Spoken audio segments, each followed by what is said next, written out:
Good morning all of you. आज हम एक नए प्रकार के बैंकिंग ढांचे क्षेत्रीय ग्रामीण बैंकों की चर्चा करेंगे। क्षेत्रीय ग्रामीण बैंक भारतीय अर्थतंत्र में एक महत्वपूर्ण भूमिका निभा रहे हैं। ग्रामीण क्षेत्र जहां बैंकिंग की प्रवृत्तियों का समुचित विकास नहीं हुआ है, वहां पर रीजनल रूरल बैंक्स ने अपने महत्वपूर्ण योगदान के माध्यम से बैंकिंग की प्रवृत्तियों को विकसित करने में सहयोग प्रदान किया है। ये ग्रामीणों को जो असंगठित बैंकिंग है उससे बचाने का कार्य करते हैं और सस्ते अवसर सुलभ बैंकिंग उत्पादों को प्रदान करने का कार्य करते हैं। आज हम इसी के बारे में चर्चा करेंगे। स्वतंत्रता के समय ग्रामीण क्षेत्र में बैंकिंग की प्रवृत्तियां लगभग नदारद थी। भारत में ग्रामीण क्षेत्र में व्यापारिक बैंक स्थापित हुए हों, ऐसा दुर्लभ ही देखने को मिलता था। तो ऐसी स्थिति में भारत सरकार और भारत सरकार की विभिन्न एजेंसियों ने ग्रामीण क्षेत्र में बैंकिंग के ढांचे को विकसित करने के लिए सहकारी संस्थाओं को उपयुक्त समझा और ये प्रयास किया कि सहकारी ढांचे के अंतर्गत ही ग्रामीण क्षेत्र में बैंकिंग ढांचे का विकास और विस्तार हो। इस संबंध में जो विकास का कालखंड है, उस कालखंड का अगर हम अध्ययन करें तो हम ये देखते हैं कि स्वतंत्रता के समय ग्रामीण क्षेत्र में साख की व्यवस्था सुनिश्चित करने के लिए सहकारी बैंकों को उपयुक्त समझा गया था। 1945 में गाडगिल समिति तथा 1950 में ग्रामीण विकास जांच समिति ने ग्रामीण साख में सहकारी बैंकों की भूमिका को स्वीकार किया।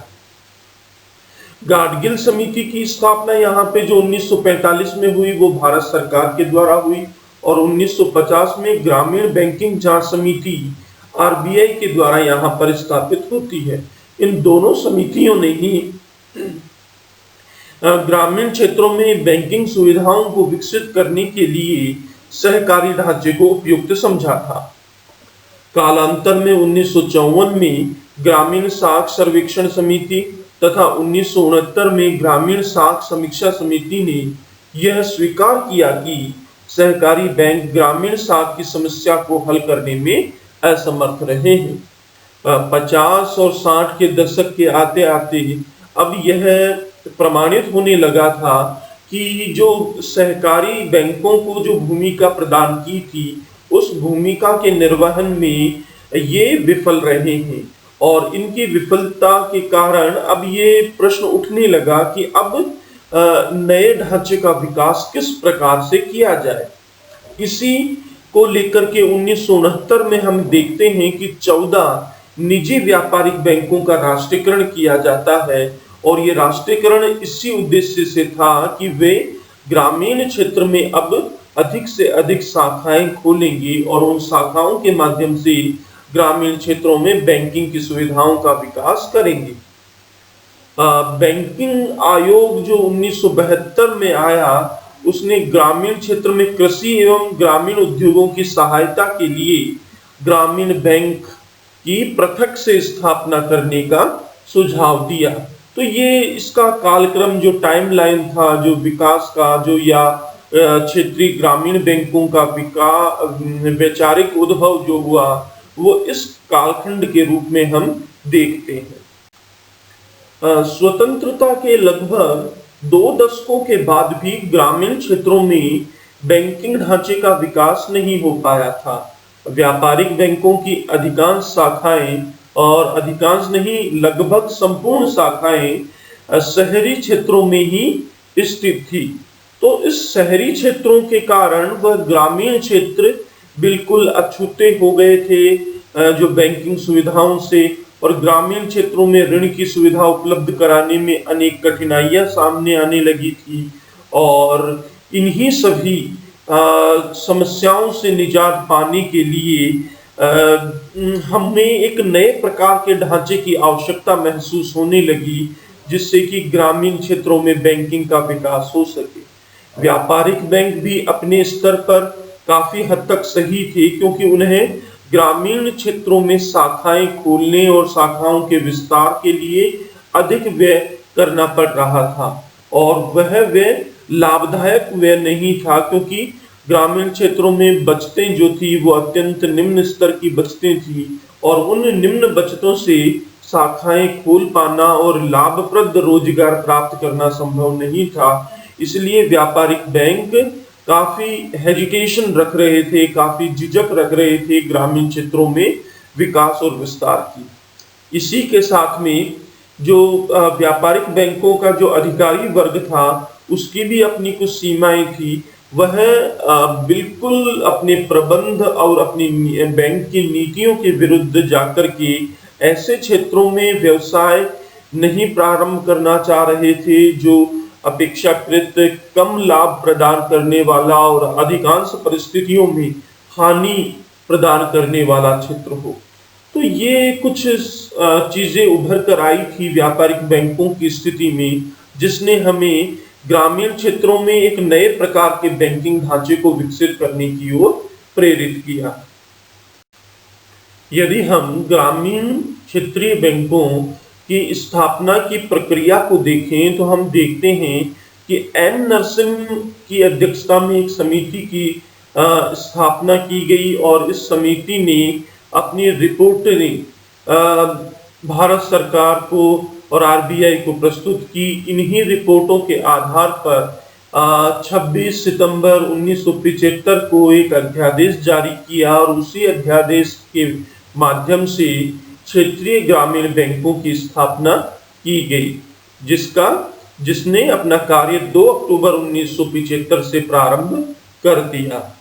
यानी वापस से एक बार सारांश रूप में कहें कि जो आरआरबीज हैं, रीजनल रूरल बैंक्स हैं, उनकी स्थापना एम नरसिम्हम समिति की सिफारिशों के आधार पर 26 सितंबर 1975 को एक अध्यादेश के माध्यम से हुई, और उसने अपना कार्य 2 अक्टूबर 1975 से प्रारंभ कर दिया। इस अध्यादेश को कानूनी स्वरूप प्रदान करने के लिए भारत सरकार ने 1976 में क्षेत्रीय ग्रामीण बैंकिंग अधिनियम 1976 को पारित किया।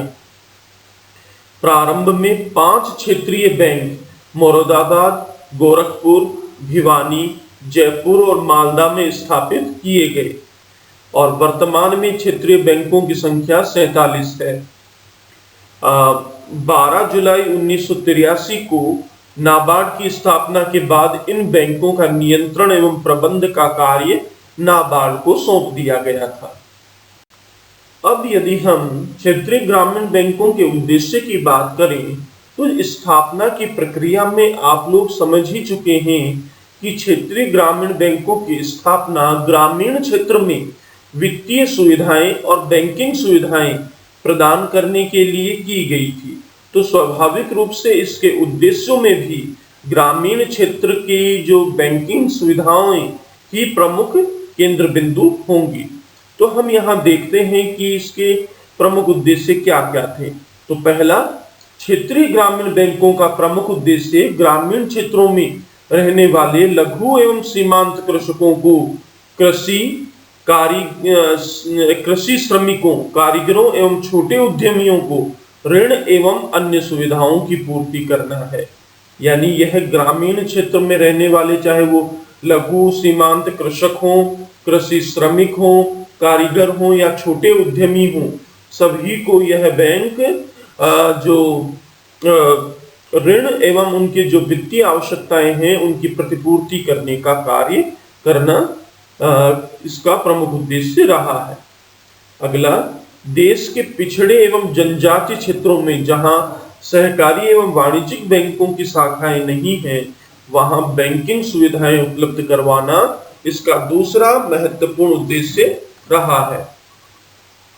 तीसरे उद्देश्य के रूप में हम देखते हैं कि ग्रामीण अर्थव्यवस्था का विकास करने के लिए कृषि, लघु एवं कुटीर उद्योग, छोटे व्यवसाय एवं अन्य उत्पादक कार्यों के लिए सस्ता और पर्याप्त और सुलभ वित्त उपलब्ध करवाना, ये 3 इसके महत्वपूर्ण उद्देश्य देखे गए थे। अब हम क्षेत्रीय ग्रामीण बैंकों की विशेषताओं के संबंध में चर्चा करते हैं। क्षेत्रीय ग्रामीण बैंकों की विशेषताओं में पहली विशेषता हम इनके कार्य क्षेत्रों के संबंध में देखते हैं। क्षेत्रीय ग्रामीण बैंकों की जो स्थापना है वह एक या दो जिले में होती है और उसका कार्य क्षेत्र वह एक या दो जिले ही होते हैं। तो यहाँ पर कार्य क्षेत्र की दृष्टि से क्षेत्रीय ग्रामीण बैंक सीमित कार्य क्षेत्र वाले और छोटे बैंक होते हैं जो एक बहुत ही छोटे क्षेत्र में कार्य कर रहे होते हैं। दूसरी विशेषता ब्याज दरों के संबंध में है। ब्याज दरों के संदर्भ में यहाँ पर जो सहकारी बैंक या जो व्यापारिक बैंक हैं उनकी तुलना में क्षेत्रीय ग्रामीण बैंक अपने जो ग्राहक हैं उनको कम ब्याज दर पर ऋण उपलब्ध करवाने का कार्य करते हैं। यानी जो व्यापारिक बैंकों की ब्याज दरें हैं उनसे आधा % कम दर पर यहाँ पर ग्रामीणों को ऋण उपलब्ध करवाया जाता है। अगली विशेषताओं के रूप में जो कर्मचारी हम देखते हैं, कर्मचारी जो बैंकिंग प्रणाली के प्रशिक्षित कर्मचारी होते हैं और कर्मचारियों के संबंध में जो प्रायोजक बैंक होता है जिसकी इन क्षेत्रीय बैंकों में 35% हिस्सेदारी होती है, वह प्रायोजक बैंक ही क्षेत्रीय ग्रामीण बैंकों के कर्मचारियों को प्रशिक्षण एवं जो नवीन प्रौद्योगिकियां हैं उनसे परिचित करवाने का कार्य करता है। तो यहाँ पर सुप्रशिक्षित कर्मचारी होते हैं, लेकिन यहाँ पर जो कर्मचारी होते हैं वो स्थानीय कर्मचारी होते हैं। यानी जिन जिलों में वह क्षेत्रीय ग्रामीण बैंक कार्य कर रहा है उसी जिले के निवासी इन बैंकों के कर्मचारी होते हैं। कार्यप्रणाली की एक बिल्कुल ही अलग प्रकार की कार्यप्रणाली क्षेत्रीय ग्रामीण बैंकों की हमें दिखाई देती है, जहां पर क्षेत्रीय ग्रामीण बैंक अत्यंत सरलीकृत कार्यप्रणाली को अपनाते हैं, अनावश्यक कागजी प्रक्रियाओं से दूर रहते हुए अत्यंत सरल प्रक्रियाएं और जिससे कि क्योंकि ग्रामीण क्षेत्र के जो निवासी होते हैं वो अधिकांशतः अशिक्षित हैं और लंबी चौड़ी कागजी प्रक्रियाएं करने में सक्षम नहीं है, इसलिए यहाँ पर कार्य प्रणाली को अत्यंत सरलीकृत स्तर पर रखा गया है। वेतनमान कर्मचारियों और बैंक से जुड़े हुए लोगों के जो वेतनमान हैं वो प्रायोजिक बैंक के कर्मचारियों के समरूप ही रहते हैं। तो ये एक महत्वपूर्ण चीज है कि यहाँ पर जो कम ब्याज पर ऋण दिए जाते हैं तो यहाँ पर प्रॉफिट मार्जिन भी कम हो जाता है और प्रॉफिट मार्जिन कम होते हुए भी यहाँ पर प्रायोजक बैंकों के समान ही वेतन भत्ते निर्धारित होते हैं। कम लागत, ये छोटे छोटे बैंक होते हैं जो प्रायः एक कमरे या दो कमरे में प्रारंभ होते हैं और एक या दो कर्मचारियों के माध्यम से ही संचालित होते हैं, जहां पर इनकी जो ऑपरेटिंग कॉस्ट है वो ऑपरेटिंग कॉस्ट पर्याप्त रूप से कम होती है। लाभार्थी वर्ग में अगर हम देखें तो लाभार्थी वर्ग जो इनका है वो प्रमुखतः है ग्रामीण क्षेत्र के निवासियों के संबंध में होता है, जो लघु एवं सीमांत कृषक हैं, जो भूमिहीन श्रमिक हैं, जो कृषि श्रमिक हैं या जो छोटे छोटे उद्यमी हैं ग्रामीण क्षेत्र के, उनको ये ऋण प्रदान करता है और बचतें स्वीकार करता है। और उद्देश्य, इसका एक उद्देश्य भी इसकी विशेषताओं के अंतर्गत शामिल किया जाता है कि यह सिर्फ और सिर्फ ग्रामीण क्षेत्र के आर्थिक उन्नयन और आर्थिक विकास के लिए कार्य करता है। ग्रामीण क्षेत्रीय बैंकों के संबंध में हमने इसका उद्भव, इसका स्थापना और इसके उद्देश्य, कार्य सभी बारे में देखा। अब हम ये देखते हैं कि इसके द्वारा जो संपादित किए जाने वाले जो प्रमुख कार्य हैं वो कौन कौन से हैं। तो सबसे पहले ये जमाएं स्वीकार करता है। जिन क्षेत्रों में यह स्थापित है उन क्षेत्रों के लोगों से यह जमाएं स्वीकार करता है।